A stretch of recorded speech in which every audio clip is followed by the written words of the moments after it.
Welcome back to Cheap Pop, everybody, where my friend Matt and I try to take a look at film, television shows, sometimes video games. Don't really quote me on that. And we try to give you our analysis, our perspective, and show you the fun tidbits of things you might not have seen. And if you did see it, we don't really care. All the same here. Today, we're going to be taking a look at Neon Genesis Evangelion. And this has already been a fun series. But first, Matty boy, how you doing? Oh boy, I freaked out. I freaked out a lot. About 10 minutes into this episode, I think I just started blowing up your phone with all my crazy rants and theories that I feel like are coming to fruition. So I was having a good time with this one. I've been telling you, man. I have been ready for this moment, and the fact is, it's just going to keep escalating, and that's what I'm excited for. So, yes. So we're going to be taking a look at this. Normally we do these coupled together in pairs. So this is episode 8 of the podcast, meaning normally this would be episodes 15 and 16. But after talking a little bit earlier, it sounds like this is going to be here on out, perhaps, or maybe at least for this next 2 episodes. We're breaking these into individuals because there's just too much to say. That or we're running a 3-hour podcast. And at that point, it's just not quite practical. So we're gonna play it by ear, but this is Lies and Silence, which originally aired January 10th of 1996. Whoo, Matty boy, you wanna dive in, lay out the groundwork of this, how we open up this episode? Yeah, so we get into this and we start with them flying over Lake Ashi 2 and 3, and this is Gendo. And I'm sorry, what's Gendo's main dude's name? Fitsuki. Fitsuki. Okay. Yeah. So Gendo and Fitsuki are flying over Lake Ashi 2 and 3. They say, I hope there won't be another one, or hope there won't be any more, which I was a little confused. But after we talked, we discussed that happened in the episode where we had the split angel, correct? Yes. When they had to use the N2 mine on the angel that Shinji and Asuka fought, that it split in half when Asuka slashed at it, and then it kicked their asses individually. They had to use an N2 mine to disable it for a few days, basically, while they regrouped. But that, I think, landed close enough to Lake Ashi that now you actually have almost a second Lake Ashi that practically overlaps it a little bit. So I think it's just an immediate landmark change just to kind of show you the scarring impact on the city over time. Isn't it funny the amount of times in this show where they're like, oh, we have this thing that essentially hits the pause button for 2 hours or however many hours, and then it's always last minute save. Mm-hmm. Yeah. I'd like it if there was a little bit more hey, we finished early. Yeah, there's that, and the number of times they say something, and they lay out a plan, a battle plan. They're like, this has less than a 1% chance of succeeding. And then it always works. It always works out. They get it real extreme with that too. And I think this next episode, which not to foreshadow too much there, but I ran the percentage on what they say, what that would translate to. And I was just like, oh, fucking stop it, man. There's no way. Now, it's not what ends up happening, but it's still just one of those things where I'm like, you're getting too bold now with this success. It's worked out for you in your favor, and you just just keep pushing it, keep betting the house. So I don't know, why not? I guess I'm telling you, I'd love to gamble with all of them. It would just be a fun time. We'd be rich. It'd be great. Yeah, I refuse to believe that Misato has never won a scratch off, given the amount of luck she and everyone else seems to have in this, because it's obscene. For real. It is.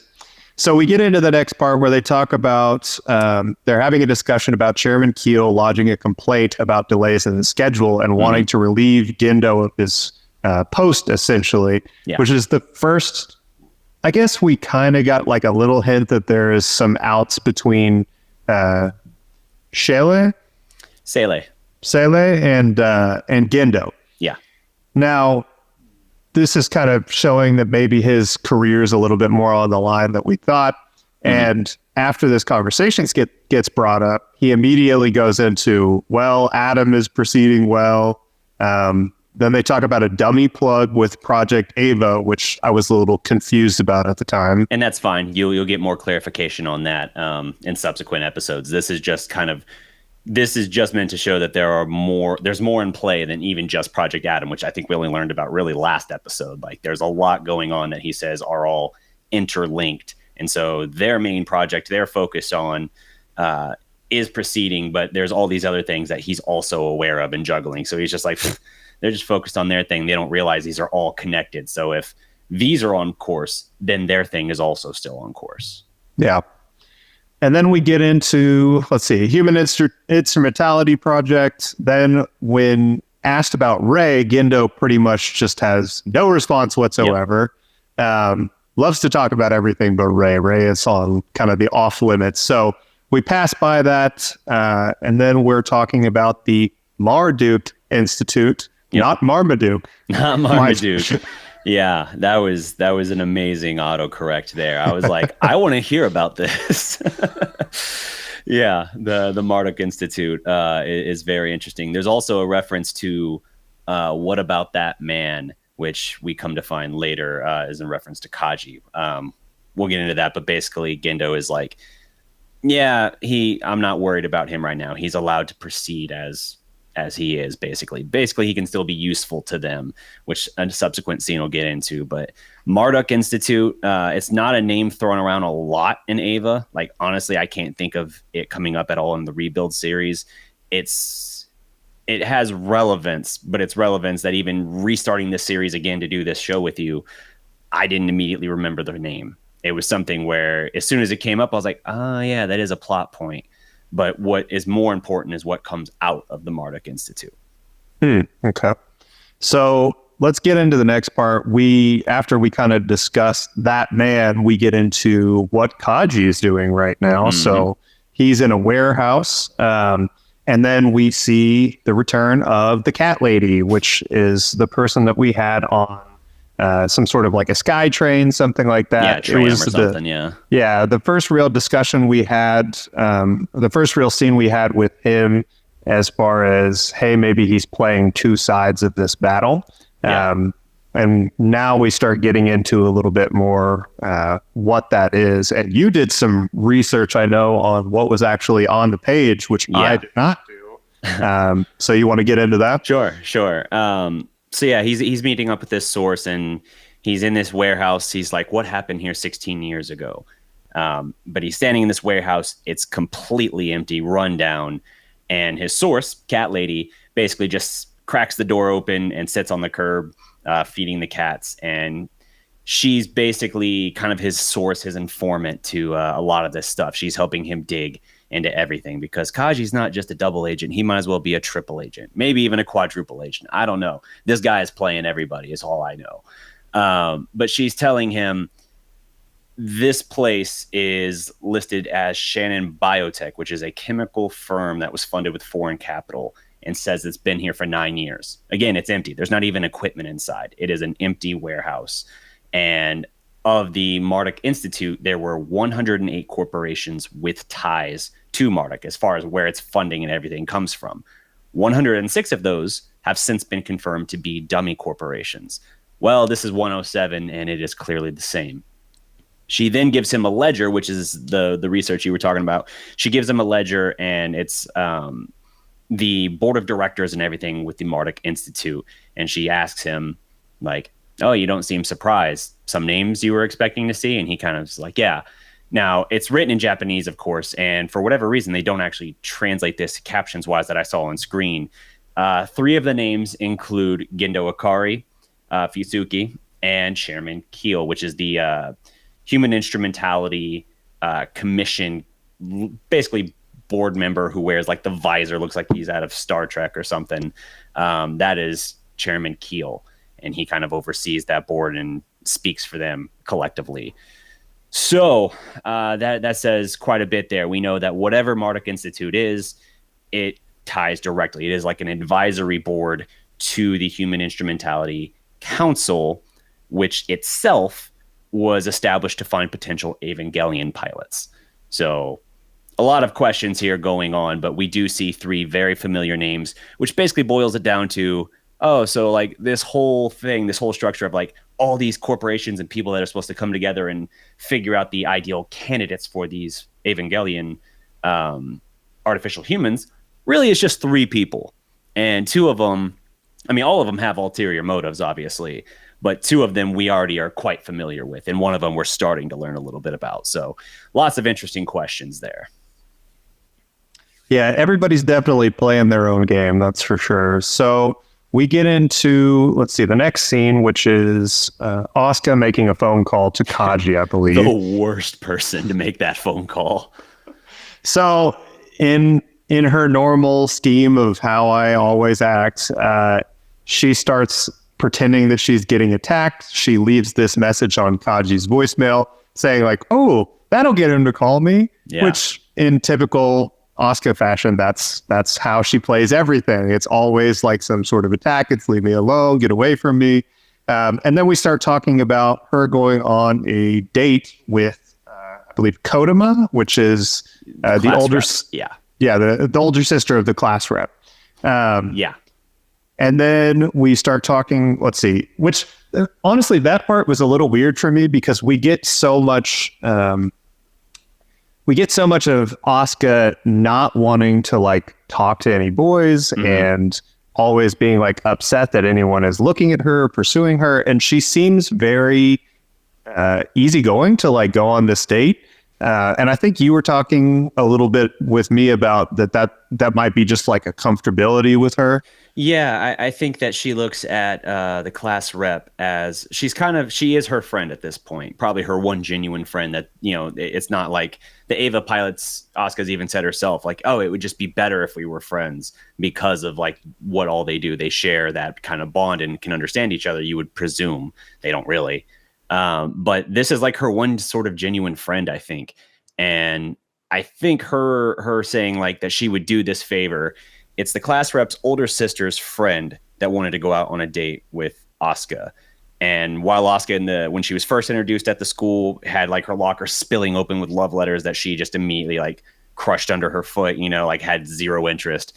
I think there's a kind of growing familiarity with that friend where it's like, okay, I can do a favor for you, I guess, which already shows a little bit that she's settled in, gotten more comfortable and let her guard down. She's not excited about the idea. Like even when she's asked, she's like, what? Like just practically shrieking. But yeah, she's going forward with it. And even then it's not like she follows through with the whole thing, as we come to find. It's definitely something that like, I think it's trying to show some growth for her and some change in her character, while also exploring this idea of like, she's still kind of distant and all of that, because she's kind of caught between trying to insist that she's not a child anymore. She wants people to see her and notice her, which I think is why she's so starved for attention. She'll make the kind of voicemail she made for Kaji, because she doesn't want to be viewed as the child, but she's also not really quite ready for it yet. It's like she wants to be an adult, but isn't ready for all that entails. Yeah, so we get into the next section here, which I believe the discussion about Shinji meeting his father, is that in the classroom? Is that in his like inner monologue, or did that happen at some other point? I think that comes a little bit later on. I think that comes in the next part. First we have, I think, Shinji gawking at Rei as she's wringing out the cloth. Maybe that was just an inner monologue I was picking up on. I know I had it in my notes, so there must have been some mention of it. But yeah, not really important at this point, just that there will be a meeting, which comes a little bit later in the episode. But the big thing, the revelation, is when I went absolutely insane and started blowing up your phone, is Rei wringing out a cloth. And who would have thought that would be the revelation? It is a weird scene. Shinji is just like looking at Rei like an absolute psychopath as she's wringing out this cloth of all the water. And he makes a comment there, and he says that she is wringing out the cloth like a mother. And this is all in his inner dialogue, but I just immediately am like, everything I thought is true, and it's all coming together right now. So my fan theory, after going through a million different fan theories, as you know, is that I don't even think it's a theory at this point. I think we're pretty much solidified. I'm listening. Rei is Shinji's mother, Okay. She is either, she's a clone or reincarnation, whatever you want to call it, that Gendo has somehow come up with. I'm not sure exactly what he's doing to have made this, other version of his mother, but there's something off too. We can tell that she might not have an understanding that she's the mother. At least that's what I picture, is because she doesn't really act like a mom. She still acts very like out of the world, like in a different place. Her mind just doesn't really work like everybody else's. So I wonder if that's part of whatever the process is that Gendo used to essentially recreate her. Another theory that I had, which I'm not sure if there's any actuality to this, and the more and more I think about it, I think no, but if there was another person that he essentially has reprogrammed to be her, my main flaw with that is that Rei and Shinji can share Avas, which to me says that there's a DNA bond there. Their genetics are the same, which is why they're able to operate the same Avas interchangeably. But Asuka is not able to do that. If I do the Asuka thing again, I'm going to lose it. Asuka is not able to do that because she does not share that DNA match. So at this point, I think that Rei is a clone. I think this is Gendo's wife. I think that whatever happened with Shinji's mother in the past may possibly be related to something that Gendo either attributes to Shinji being responsible for.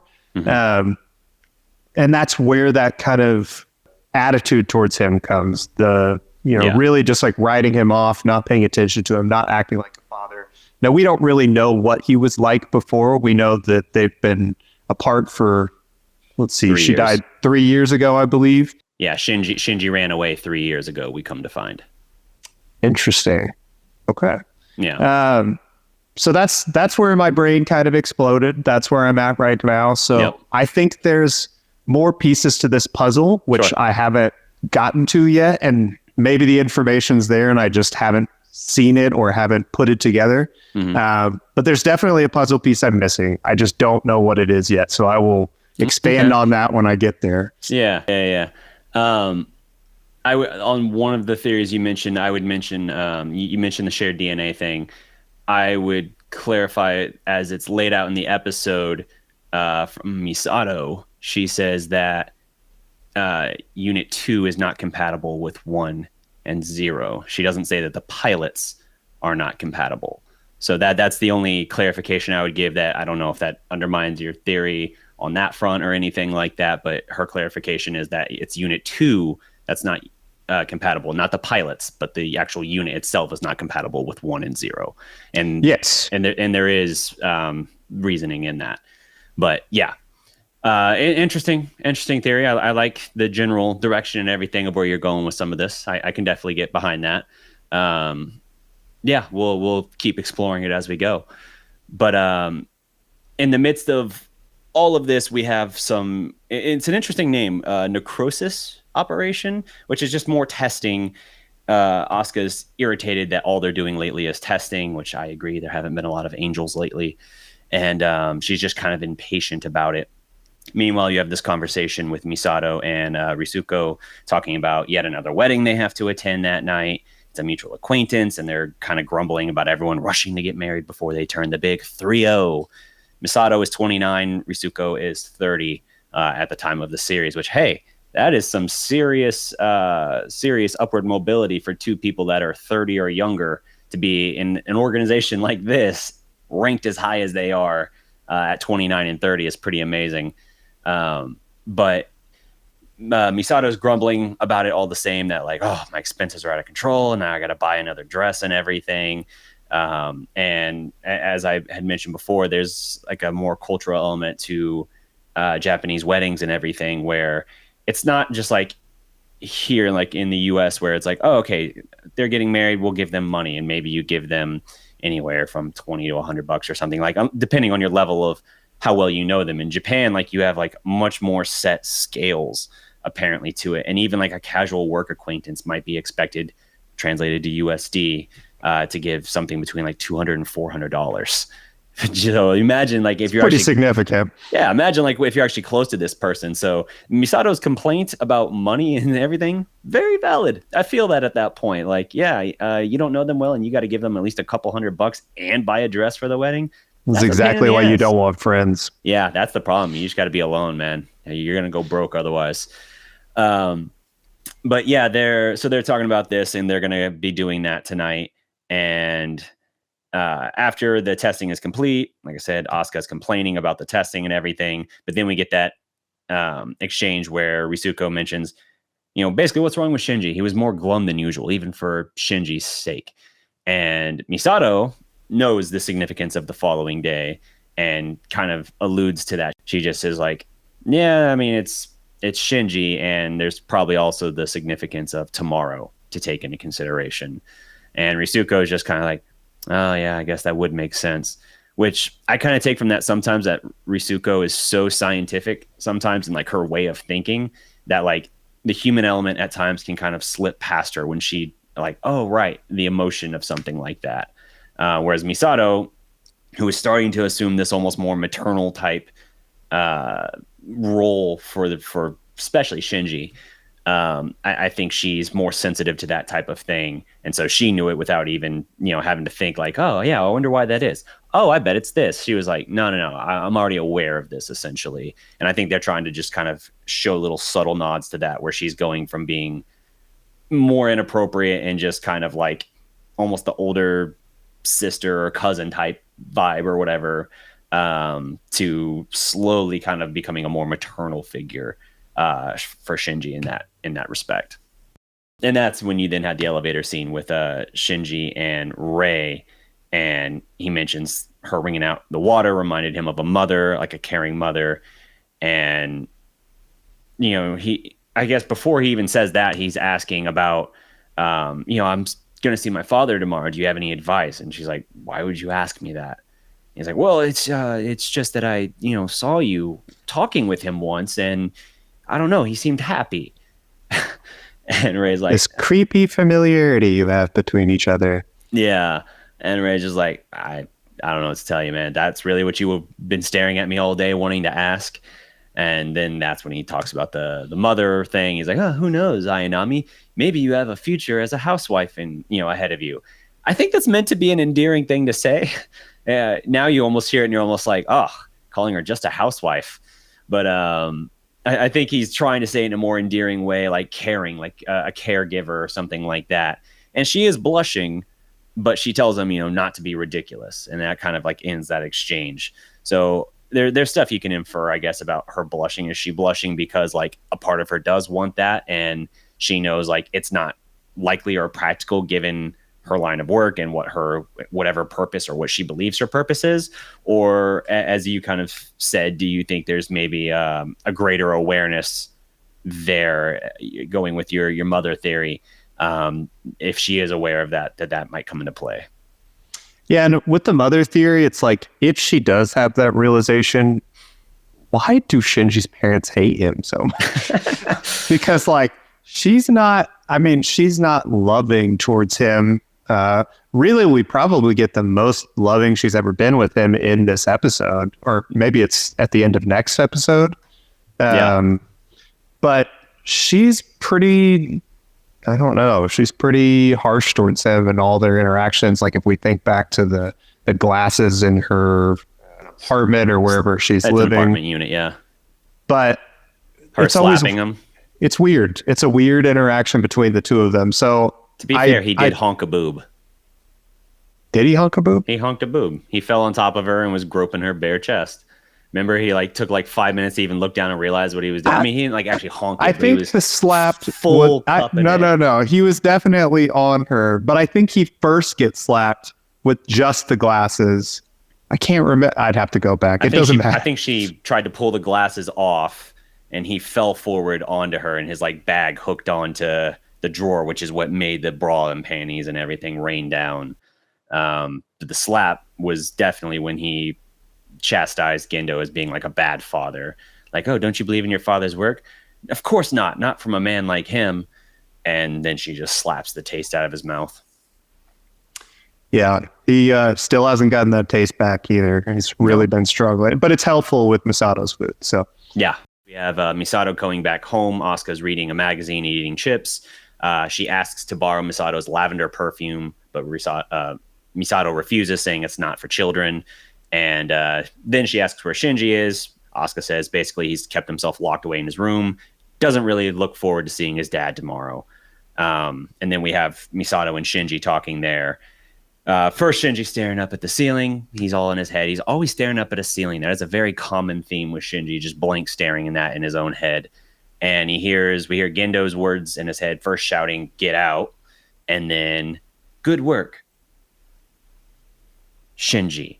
Like there's such a long pause in there that, and I meant to go back and check it. The original reference of that is after the episode where they had to catch the angel plummeting to the planet. Shinji catches it, and then Rei and Asuka rip open its AT field and stab the core before it can slam into the city and basically set off this huge explosion. But I don't think in that reference, that soundbite, that Gendo actually said his name. And I think the pause is accentuating this, as Shinji is like torn between these feelings, the fact that he does care about his father. Part of him does love his father and want his approval, but he also kind of hates him on the other side. And so it's like he's warring between this. And so his mind is almost creating a more positive reinforcement to sort of counterbalance, if that makes sense. You know what I mean? So like we have definite evidence of the not very helpful, supportive father. Get out. But the good work is like, okay, that's nice, but what if he said it and actually referenced me? What if he actually seemed almost caring? And so even like him saying his name is almost like Shinji. Like it's almost like a soft sort of thing where just in Gendo's voice, it's like, oh, that sounded weird. That didn't sound right at all. But I think he's falsifying the memory a little bit to try and counterbalance that, just because he is so much in conflict about what he wants to do. And Misato basically is like, dude, then even if you do this, yes, tomorrow's going to be difficult, but the subsequent steps are going to likely be even harder, and you're going to have to be the one to make the first move. So she's being kind of blunt, and like, on top of everything, you should have to remember, you're not just seeing your father tomorrow, you're also seeing your mother. Which it's a short scene, but I do kind of appreciate that, but we'll see. There's almost like a double nature even to that dialogue as it relates to her, like thou dost protest too much, projecting certain viewpoints and stuff about the past and our perspective of them. First at the wedding, moves by just quick glimpses. The people don't matter. We don't even know their names. Kaji's late to the wedding. Misato's grumbling about it. And we're with Kaji, Risuko, and Misato. And I think I told you this earlier. I wrote this first in my notes, then I deleted it. But I wrote, came back, circled it, underlined it. Yeah, I came back, circled it, underlined fan fiction it for it. Yeah, there's a lot of fan fiction. I've got some pretty graphic photos everybody needs to see. But I need a threesome between these characters. I don't need to see it. I just need to know that it happens. Okay. There's such a weird sexual chemistry between the three of them. And I think that they need to be in love. I think they're poly. They don't know it. Get with it. It's the new trend. Hop on. I mean, to be fair, the fan service the show is extra gratuitous with all the other time. It would fit. If he told us that was something that happened in their history, I'd be like, okay, yeah, I can believe that. One drunken night in college. Yeah, and Risuko so analytical about everything. She's probably in the corner taking notes in between action or something. But it's the three of them definitely have a lot of history and chemistry there as well. We know that after college that Misato and Kaji actually dated. We knew that even before. We'll explore that here soon. But first, the first interesting thing is while they're at the bar, Misato is already pretty, they say, bubbly, already getting pretty drunk. And she excuses herself to go to the restroom. The focus that we need to have here is that it's Risuko and it's Kaji alone for the first time. And the tone of their conversation very quickly changes. First, kind of talking about like how much they've all individually changed.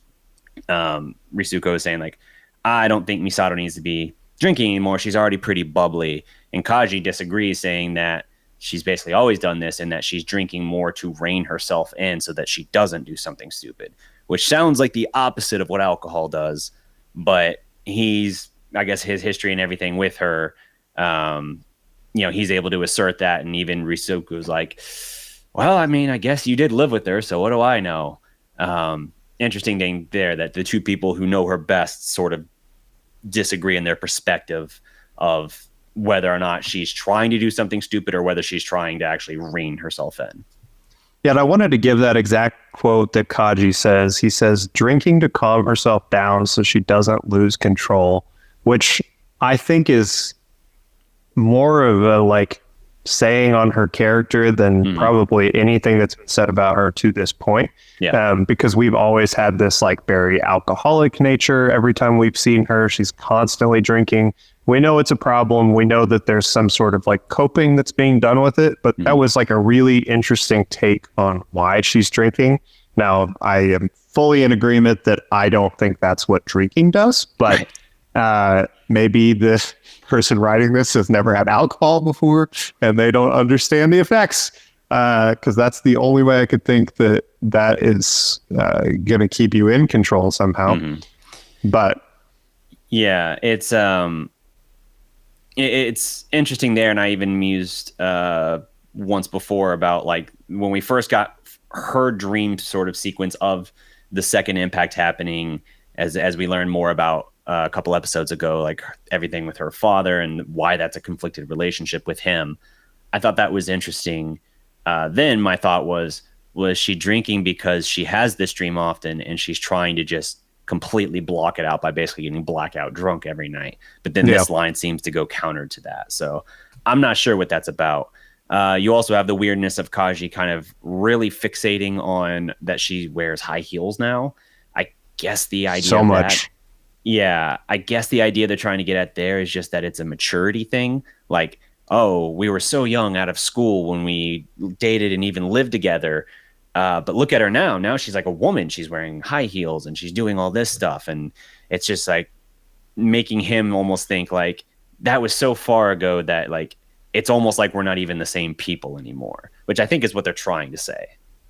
Let's be honest. I think we know what it is. Okay. He's got a foot fetish. Yep. I was just going to say a kink. You went right to the actual calling it out for what it is. All right. I respect that. Possibly so. Yeah. Cause he does fixate on those. Like the high heels come up like 3 times. We get like 3 or 4 visuals of them in like tight shot framing and stuff. It's just like, okay, yes, we get it. Calm and thyself. I think that scene too, and we get a little bit more into this later when they're alone by themselves, between Misato and Kaji. But I think there is a real like love that he is acknowledging at this point. Like he's focusing on something like very small and like about her growth, and just like in what I'm watching, he's kind of like seeing how they used to be and how she is now. And just like, it seems like he's falling in love with her over again, which we've already gotten like the sense of there's like a real relationship there. And although he plays like kind of the bad boy act and he's always like flirtatious, that's really more of a cover than anything else. He's protecting himself and trying to like not draw too much attention. But we definitely start getting the feeling of like there actually being like a love between the two of them in this episode. Yeah, 100%. Let's jump to the second impact giant memorial they have there. All these grave markers, nothing elaborate. But again, if half of humanity died, it's not like this can be all of the all of that half of humanity that died. I think it's just all the people in Japan or even just Tokyo 3. We see this huge memorial. You have Shinji standing at the grave of his mother, Yui Akari. I don't remember the year. It was like 1977 to 2004, something like that.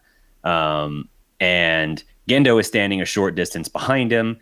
And Shinji is kind of, he's like saying he can't really remember his mother's face. They're commenting how it's been 3 years since they've been there. And apparently Shinji ran away after the last time they were there together. We learned that Gendo didn't keep any photos, any belongings, anything of Yui's, and that's disappointing for Shinji. But the real lesson that he kind of tries to impart, and it's one of the very rare moments where Gendo might actually be trying to kind of have a good like fatherly advice, if not sentimental moment with Shinji. He humbles that shit real fast. But he says, and I wrote it down, he says, quote, "We must be able to forget memories in order to go on living. However, there are some things you must never forget." It's a lesson, he says, that Yui taught him. And I don't know if this counts as a sentimental moment for him, but I guess by his standard, it would have to, right? This is the most caring, I would say, we've seen him with Shinji, and it's very short lived. Yeah. But I do get like an actual like feeling of, I guess, care between the two of them. Like it's very interesting too, because we've just seen him being so cold up to this moment, and I don't know what triggers this more than anything else. But it ships. I mean, it's a shift, and I don't know why exactly it is and why it lasts such a short period of time. Yeah. I kind of feel like he is aware of it, and he doesn't want to be kind or loving or whatever towards Shinji. And so he's just like, well, that's my ride. Our time is up. And like a helicopter, a nerve helicopter's landing.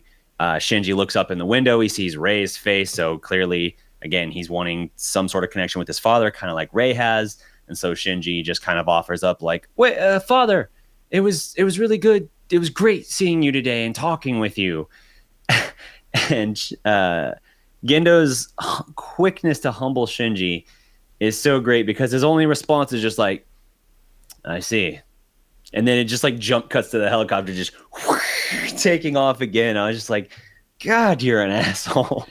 You can't even be like, well, good, or something like that. Like, it's not like you're returning the sentiment, but like you almost make him feel like an asshole for even saying that. And it's just like, man, if you accidentally had an inadvertently caring moment, you really made sure to verbally backhand him on the way out to make him remember, like, there's a reason we're not close. Yeah, so disconnected. Now, something I was just thinking about, and this is, off onto my wild fan theory kind of thing, but Yep. With him being so cold towards Shinji, Yeah. it's like, I wonder if there might be, I don't think this is going to happen. I'm just going to go off for a little bit, but like, sure. What if there was a thing between like the harmonics testing, whereas he needs Shinji in order to recreate this clone of his wife. Like, Shinji is what's like allowing that to happen. And maybe like even to the point where he realizes that like Shinji will die from whatever process he's doing. And that's why it's like, I just can't understand why he's so cold to Shinji unless he's directly responsible for his wife's death. But I could see being cold, like if you realize that you're going to have to do something horrible to someone. And I'm sure that what I just came up with is not it. Right. If you realize that something you're going to have to do down the line is going to jeopardize that life, I can't care about them anymore, because it's going to hurt even more when I have to pull that trigger. Yeah, I guess my only thought then would be in the case when you had the angel infiltrating Nerve and like hacking it, they are quick to jettison the Avas to the surface, but they make no measures to try and protect the pilots. And it seems like he would try and protect Shinji if he needed him for something like that. But I get, again, the line of thinking you're on, I think, is very interesting. I don't know if it lines up here, but it's one of those things where it's like, that would be an interesting direction they could go, and that would feel like something Ava would explore potentially. So I like the idea. I don't know if it fits here, but that's interesting. Yeah, I think it's a little far-fetched. Just kind of, I always like to go on my random fan theories just to think of like, how crazy could we get here? Yeah, and then that's good too, because this is your first time viewing the series and everything, so it's good to explore those theories a little bit. You want to talk about the cello? Cello. Okay, so and so at one point when we cut back to the apartment, Shinji's actually playing the cello, and he's actually pretty good. He's playing, I don't know the actual title of what he's playing, but I know it's Bach. I read that when researching some of the details of this episode. And she actually, not sarcastically, gives him like a little applause. And Shinji kind of has to cut himself down at every corner. She's like, no, that was actually pretty good. Maybe she says halfway good, which would be sarcastic. And he's just like, oh yeah, I had my teacher tell me when I was 5 that I should play an instrument. It's not that I'm actually talented or anything. It's just like, damn it, Shinji, can you just not like make me supposed to pity you for just a second? Can't you just for like one little moment be like, oh, thank you, just take the compliment, man. That's all you got to do. And even then, she's still kind of like, perseverance is power. Like she's still trying to kind of encourage him, like, hey, don't beat yourself up.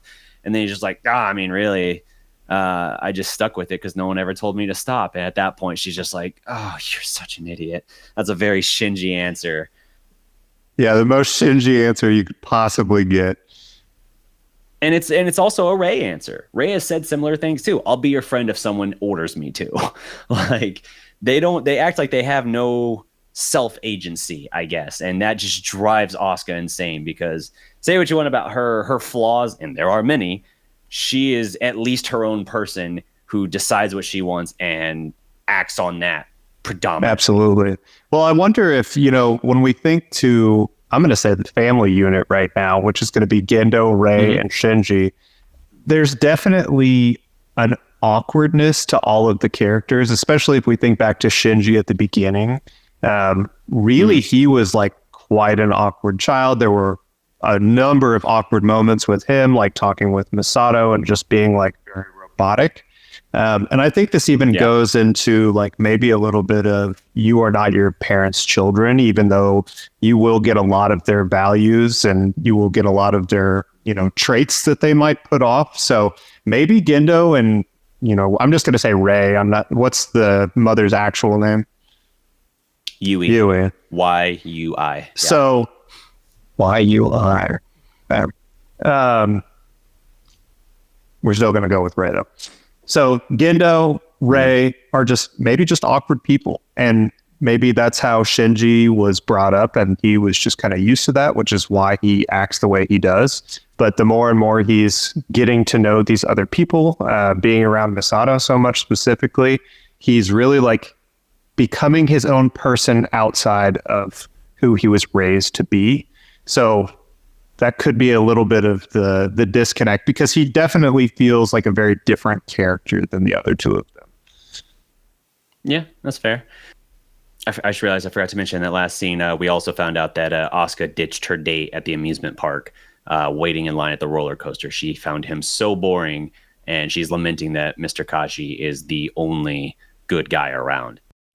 I also take a lot of interest in, while Misato is gone, you have Kaji. I don't know why. He gives a gift to Risuko, a souvenir he says he picked up, and she's thanking him for it, and basically like, oh, you're too kind, and he says something like, oh, only when it comes to the ladies. Again, I think, like you said, the cover he's just kind of putting forth. I don't know what he gave her, but she looks at it and then immediately comments like, so what were you doing in Kyoto? And that's where he was earlier in the episode talking with his informant, and no one was supposed to know. Yeah. And he immediately lies about where he was, which if they call you out by the city and there's no other reason for you to be in that city, it's like, maybe you need a different approach rather than saying, I don't know what you're talking about. I don't remember the other one he gives, something with an M. But he denies being there, and she doesn't even like take the bait on that. She basically just says like, if you keep digging, you're going to get burned, and consider that advice from a good friend. It's basically like, yeah, people know what he's doing. As much as he's being double or even triple agent and all of this stuff, there are people who are aware what he's doing. And Risuko, even though she doesn't know everything, it's not like she's at the Gendo level of access and in the know. She still knows enough to know that they know about him. And it's like, you keep doing this, you're eventually going to go too far and they're going to do something about it. And I think that's the only reason she came to the wedding, is knowing that at some point she would have this chance away from Nerve, where people can be listening or watching or whatever. Here is the only private conversation they can have. Probably no other chance to really talk to him except for this private thing at a noisy bar at a friend's wedding. That's my thinking of the only reason Risuko is there.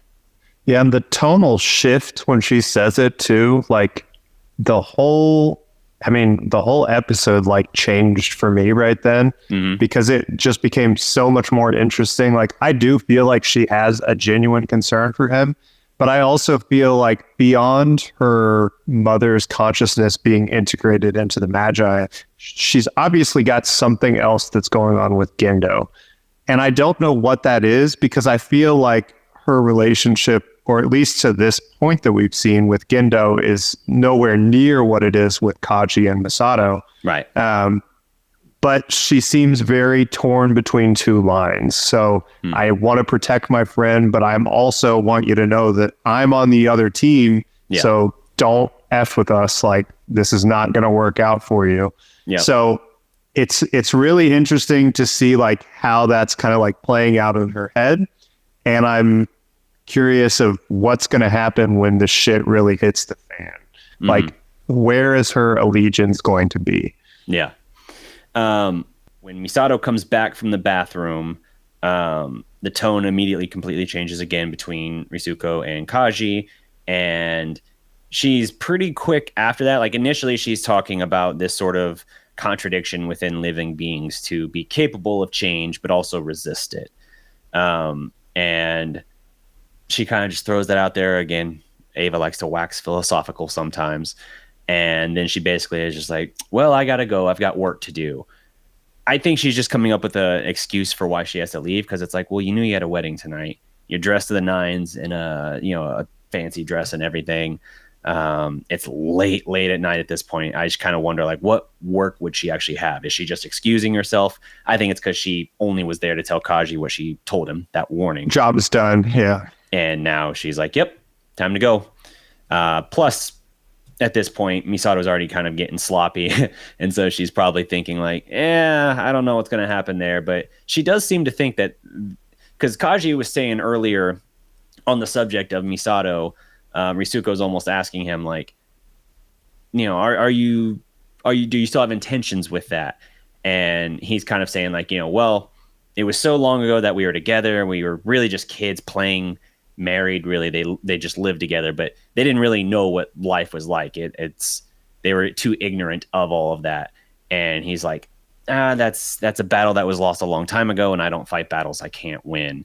And Risuko disagrees, saying, I think you could still get that back essentially if you wanted it. And I actually, whereas I kind of leaned a little bit towards his reasoning earlier on in a conversation when they were disagreeing about something Misato related.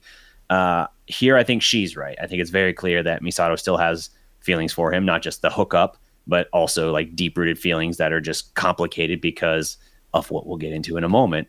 So I think part of that is Risuko's probably just like, yeah, I did what I came to do.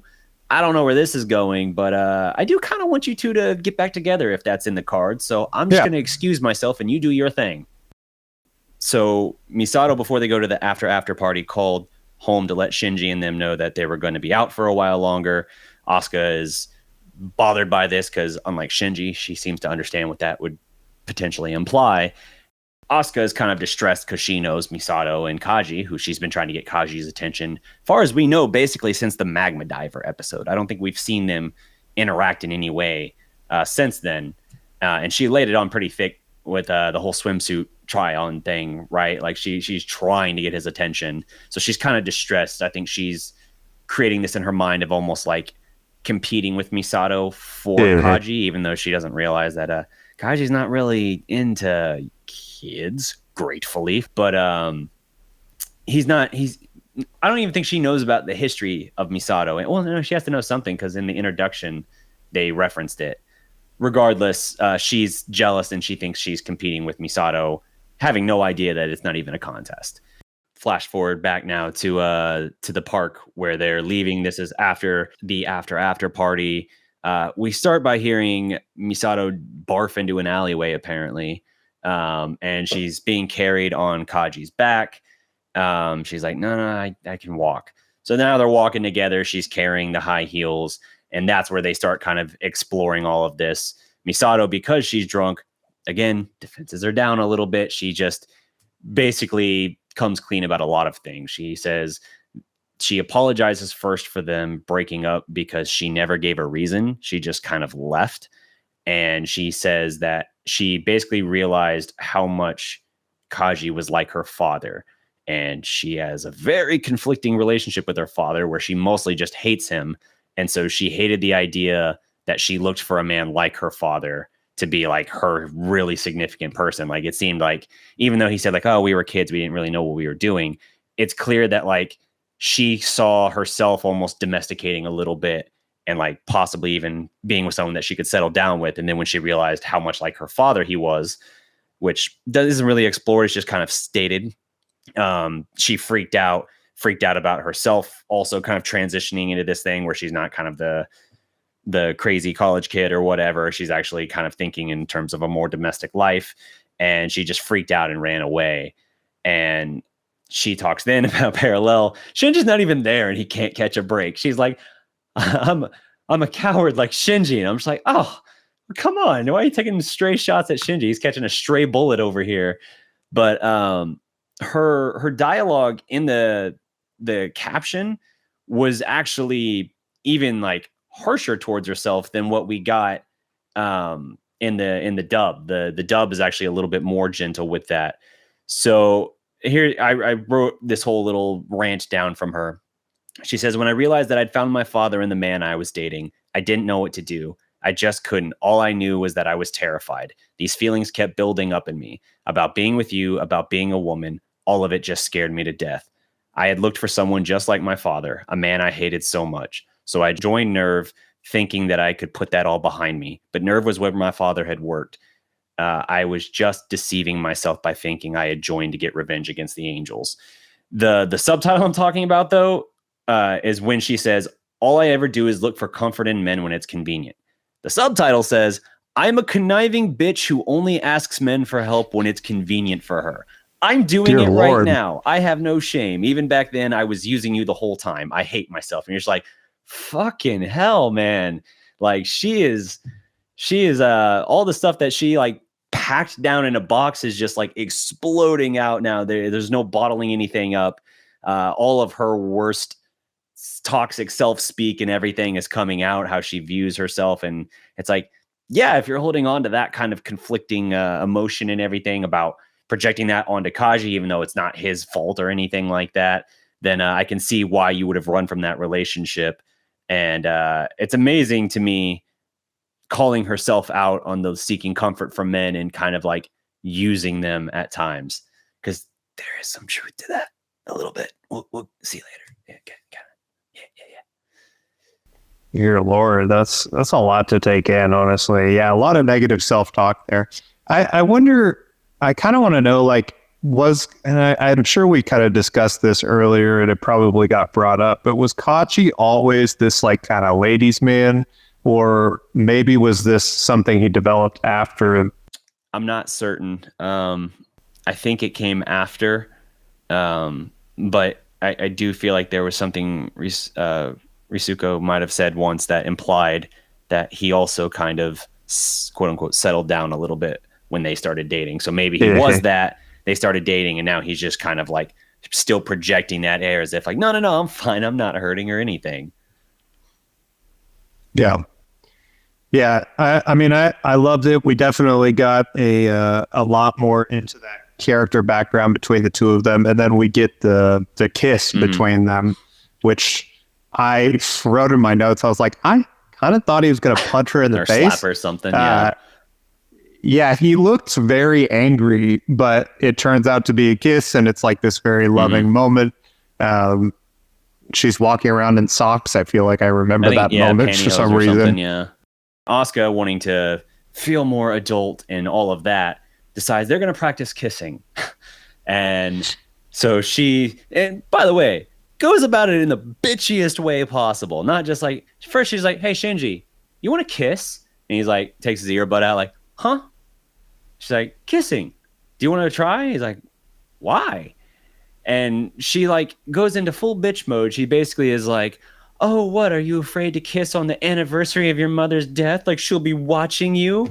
It's like, so horrible. What a horrible thing. God. And so she's like, okay, have you brushed your teeth? He's like, uh-huh.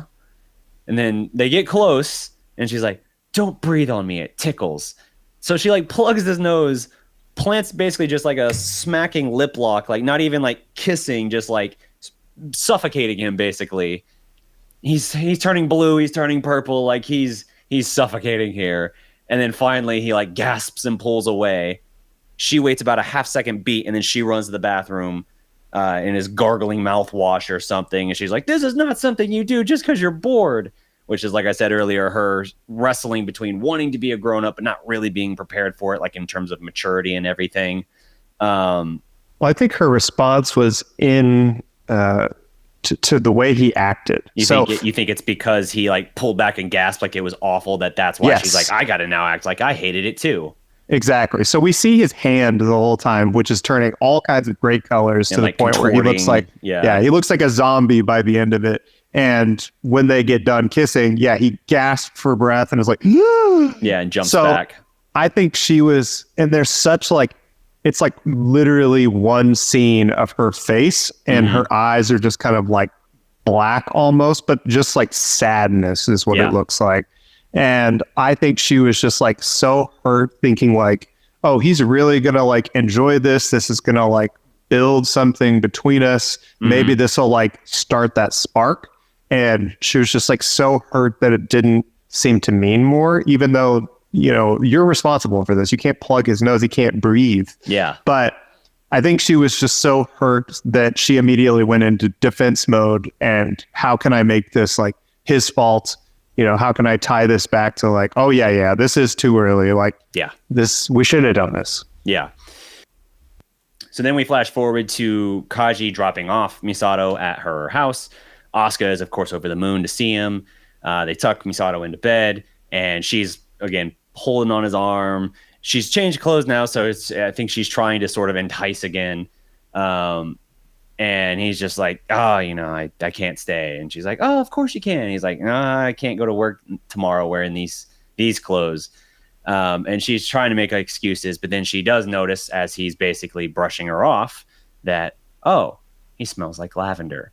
And you think to the start of the episode when she asked to borrow Misato's lavender perfume and she was told, no, that's for kids. Again, in Asuka's mind, this is a competition between them. And so she's probably thinking, no, I want it for myself because I'm going to use it to try and entice, Kaji, who she's obsessed with.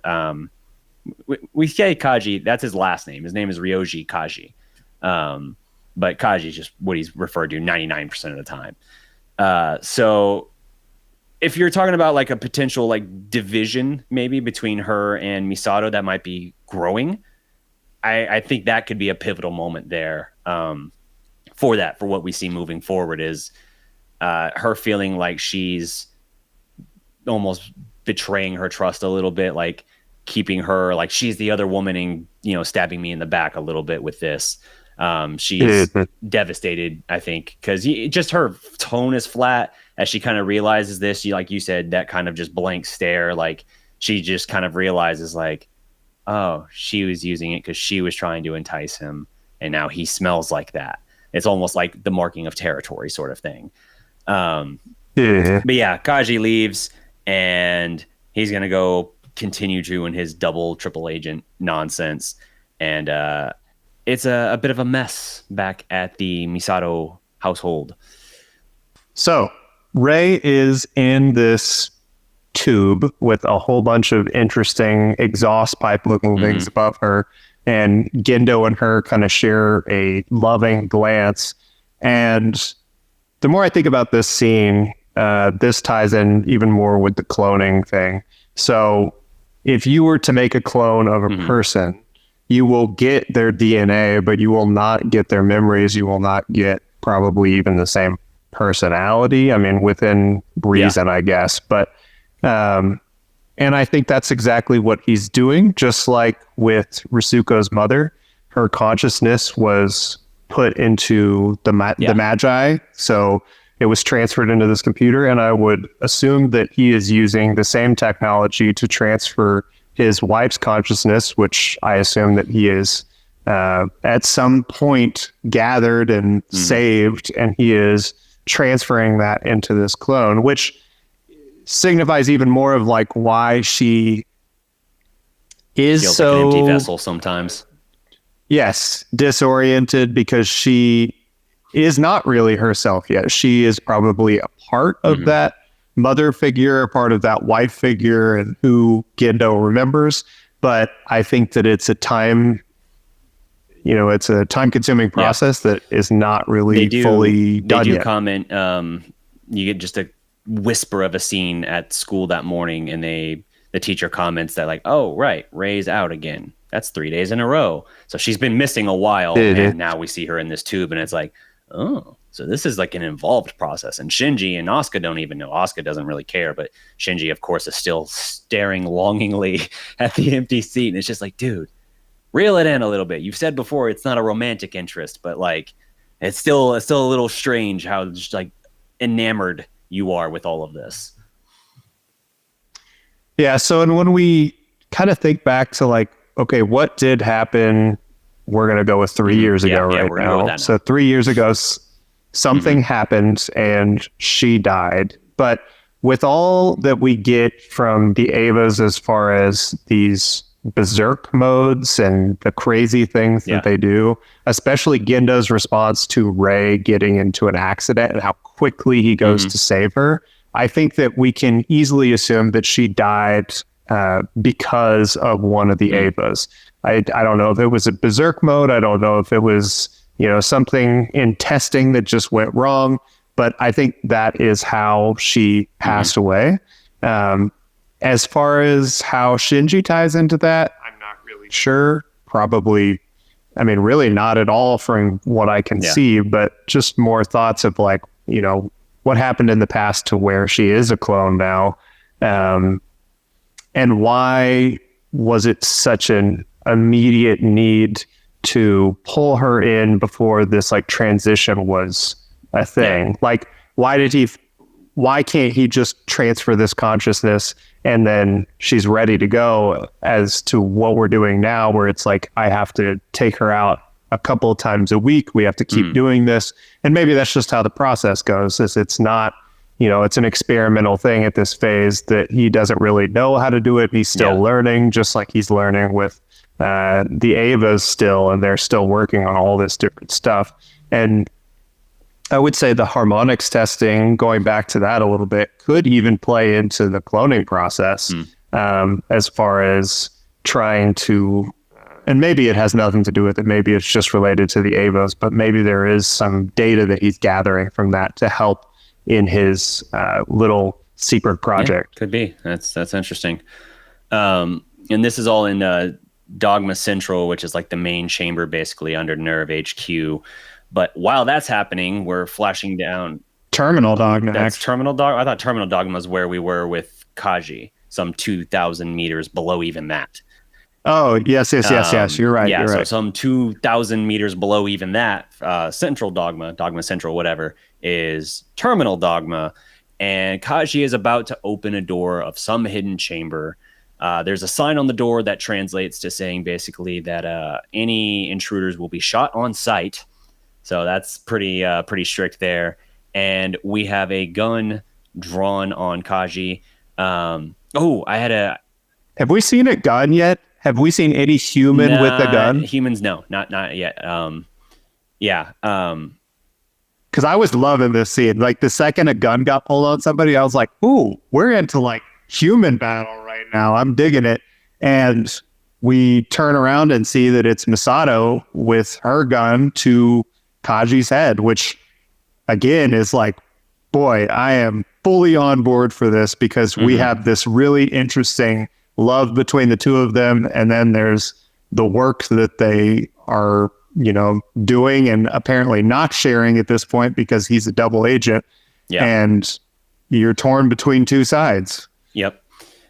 He asks her how the hangover was going that morning. She's basically pretty much like cut the bullshit. And she immediately is calling him out for working for multiple agencies. So he's basically not just a double agent. As I've been saying, he is a triple agent, because he works for Nerve, he works for the Japanese government, and he works for Sele. This man has a full resume, is what I'm saying. His Yeah, the member titles, of the Department of Special Inspections, Special Agency Nerve, and Department of Investigation, Japanese Home Ministry. yep, the man's got a full resume. And she tells him basically it's not just that he's lying, but he's also lying. He's basically messing around with this, and he's going to get himself killed. And his retort is interesting because he's like, yeah, I'm not the only one being lied to here. And what you don't realize is that you're also being lied to by Risuko and Gendo as well. He does ask her initially if Gendo sent her, but when she says she's there of her own volition, that almost is reassuring to him because he's like, yeah, he knows what I'm doing and he's using me because I can be helpful. And again, that's why I say the three matter because all of these people are investigating one another. They're trying to figure out what the other's doing. So he's just digging up dirt on everybody because that's the only way to really ensure his safety is if all of them are trying to basically snipe at each other and find out what they're doing, the other two are more likely to protect him from whichever one tried to hurt him. So as long as Gendo didn't send her there to shoot him basically at that moment, he's like, okay, well then I'm actually safe for right now. Which, when you think about that too, thinking about that scene and thinking about the fact that Masato wasn't sent there by somebody, and when she walks up to him, she knows it's him. It's not that she's confused and she thinks it's somebody else. If she thought this was an actual intruder, she would have pulled the trigger. But she's putting a gun to his head and pretty much letting him know, like, don't fuck with me. Like, we had this whole night together. I actually thought there was something there. I thought there was this love between us. You kissed me. And then now you're here breaking in behind my back, not letting me in on whatever the fuck is going on. And she's pissed, pissed enough where she would literally threaten his life. And then he kind of comes to the, he kind of comes to the, dear Lord, I don't know even where I was going with that, but he's going to bring her in at this point and tell her that everybody's kind of been lying to her. And once I open this door, I'm going to show you the truth that you've been missing. He didn't even give her that opportunity. He basically just says that Risuko and Ikari are also lying to her. And then he swipes the key card and she is kind of bracing against it. She didn't want him to open the door because they're not supposed to be there. So she's there's part of her that is shit, we're we don't have access to this. I'm not supposed to see whatever this is.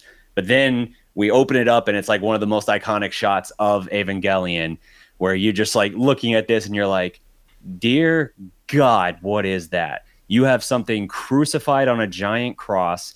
The lower half of its body is missing. You have orange blood running down into this just pool of water. The lower half of it looks like it has almost legs, humanoid, whatever, legs or something growing out of it. It's wearing this mask with 5 eyes. You're just like, what the hell is that? And her reaction is she's initially like, what? An Ava? No, that can't be. And his response is, and I wrote down the quote. He says, "It is what started the second impact, as well as the linchpin and initiator of everything set into motion since then. Adam." And that's just oh, okay. So I'm curious, what were your thoughts looking at all this, just taking in this overwhelming visual? Well, the visual's great, and we definitely are getting some Jesus imagery here. I mean, he's literally nailed to a cross. He's got the spear in his chest, which I'm curious how we got there, because earlier we see Rey with the spear, so we assume that she has stabbed him. But yes, very Jesus-like imagery. The legs coming out of the bottom half of this body are, I mean, it's a creepy image for sure. Yeah. But I also was just thinking, God, how cool would it have been? Not that I hate Kaji enough where I want him out of the show, but could you imagine if he opens that door, she pulls the trigger, blows his head out, and then sees this and realizes that she made a mistake? Man, the impact of that scene would have been pretty intense. That would have been very intense, like the fire at the circus. That would have been very, very intense if that were the case. You have the blood, the orange blood. I don't know if you can tell. It's the LCL. It is the LCL that fills the chamber when the pilots are injected into the Avas. Um, that is the blood of Adam. And they've talked before about it. So it's a breathable fluid when they're in those, but it helps. LCL stands for Link Connect Liquid. It's a transmission medium that helps transmit thoughts and impressions from pilot to Ava and sync. And it also provides oxygen to the pilots. That is what LCL does. And the blood draining from Adam on this cross appears to be LCL. Also, the five eyes on the mask of Adam matches the logo, if you've noticed it, of Sele. So, which came first, the logo or that? You assume Sele found Adam, and then drew the mask and logo from there. There's also, it's a very quick blink and you'll miss it sort of thing. There's a small tube protruding from the back of Adam's head. No idea what that's doing. You mentioned the spear embedded in his chest, and yeah, and you've got the humanoid whatever growing out of the lower half of the creature as well. So all of that's intense. Another interesting detail here. This is how far I went with the research here, trying to learn. You remember in the room with Gendo and Ray, all the crazy symbols on the floor and everything. Okay. This is dating back to, let me find my note here.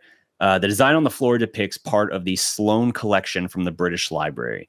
The collection includes 4 books, 3 of which include instructions for the conjuring of spirits.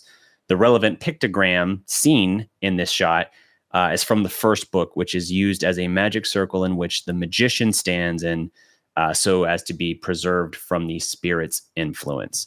The names, the words and everything written there are written in Roman, Hebrew, etc., and are in reference to the tree of life. Draw from any of that what you want, but this is what those pictograms and everything under him are. And if you're curious about the books themselves, the actual ones in the real world, they come from Sir Hans Sloane. It's a collection of documents and books, including things like alchemy, horticulture, magic, religion, and other topics, just all over the place. Yeah. That was my deep dive of research for that. So this is a very what the fuck ending, and raises a lot of huge questions. So I love this episode because, yeah, we had to do an entire episode on it. This is already our longest recorded episode, and we've covered 1 episode instead of 2. So there's a lot here. Yeah, there's a lot here, but you get character explanation, you get backstory, you get a little bit of exposition, but you also get a fresh batch of questions and iconic imagery as well from this. So yeah, the machine Ray's hooked up to, all the wiring and stuff is going up to like what looks like a giant mechanical brain. She's been gone for days from school and everything. She has suddenly been more aloof and distant from the other pilots now for the last couple of episodes.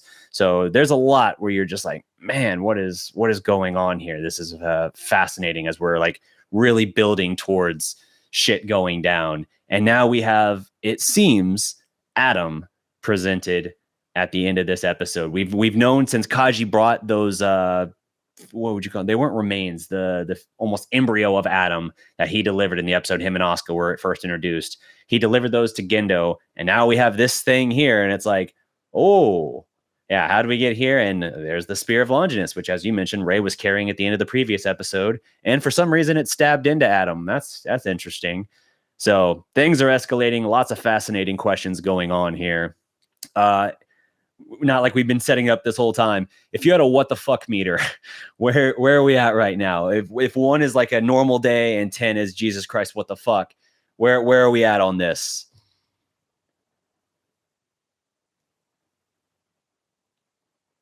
Okay. Okay. Yeah. Yeah.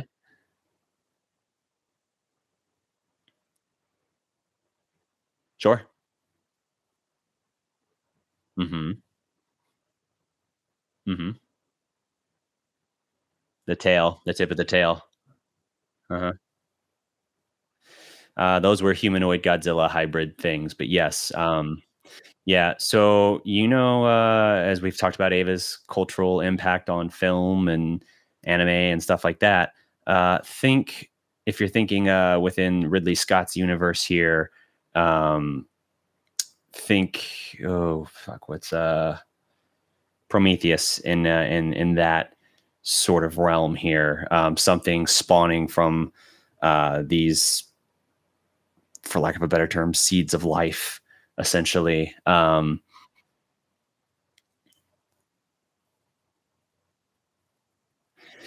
think the angels are coming from somewhere, and that's the thing, is like figuring out what comes from what, but we still don't have a complete picture at this point. We just see that something was growing from that, and perhaps that's what the spear has stopped. So maybe that's why things have been quiet on that front for a little bit now. But lots of interesting questions, and perhaps that's why blood appears to be flowing again freely, is it's a fresh wound. I don't know. But yeah, lots of interesting questions there. And I'm excited for the next episode, because it's going to kick up into a high gear again. Now, I think when I referenced the next episode before, I incorrectly, so that there's different tiles, because sometimes they'll throw all the tiles at you, when sort of like Frasier would do with like a scene having its own individual title cards. Ava will kind of do that too. But it is sickness unto death and the splitting of the breast. I put splitting of the beast previously. That was a typo. It's splitting of the breast, which I think is just kind of saying like the heart of the matter, or to the soul, But yeah, we got some good stuff coming ahead for us here. I think this episode is a fascinating one. It's another example of Ava taking so much complex information, and even if you're not like gripped by the early part of it, as you're just kind of learning these character motivations and histories and things like that, by the end of it, you're like, son of a bitch, I got to watch the next one. I'm hooked. I need to know what happens after that. And that's what it does so well. It's the master of ending on a high note, where you're just, so many questions are exploding to the surface, and you're just like, I got to know. I guess you got to sit down and watch another episode then, because we're not telling you anything else right now. Yep. But yeah, I loved it. So we'll figure out when we're going to be able to record this next episode. We'll get back to this here rather quickly, is the goal. But I'm curious, for those listening, did you learn a little something? Did you laugh? Maybe cry? If so, consider leaving us a review and subscribing to Cheap Pop on YouTube. If not, then I don't know. Don't leave a review. We don't need that kind of negativity. But yeah, exactly. But yeah, that pretty much does it for today. You may think our take's cheap, but to you we say, whatever, man. We're the one with the podcast. Make your own. You want to talk Ava? You talk Ava on your own time, bitch. Until next time, guys. I've been Derek. I've been Matt. Thanks, everybody.